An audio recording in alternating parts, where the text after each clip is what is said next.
airplane. Sorry, talk over the airplane that's going by.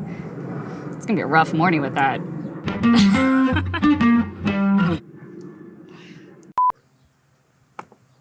No, my car won't start.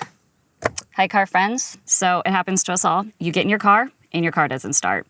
But don't worry, we can figure this out. It could be a multitude of reasons, but I'm assuming it's because I left my dome light on last night.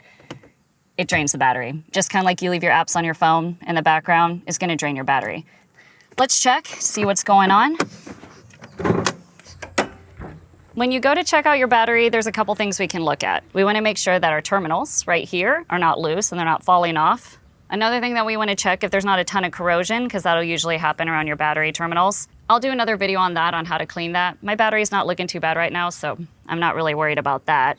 And then last I'm gonna check is, when's the last time I replaced this battery? Usually you wanna replace them between 3 to 5 years, depending on the manufacturer. And sometimes they'll have a date on the top that'll show you how old the battery is. I don't see that, so I'm gonna take this battery down to Autozone because they'll test it for me and even maybe charge it for me, and we'll see what we can do from there.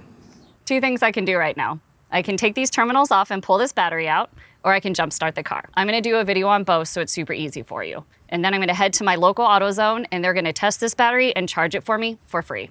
For me, it was my battery, but there's something that you wanna keep in mind. There could be other things like your alternator. If this isn't working, then it's not charging your battery. You might wanna check the belts. It could be loose, it could be cracked, it could have fallen off, who knows? But if it is working okay and you're going in to check your battery at Autozone, you can have them check your alternator as well. For free. I thought that was great. Looks like all I need is a battery. So that's what to do when your car doesn't start. If you like these tips, be sure to like and subscribe, and I'll have tons more videos that you can check out.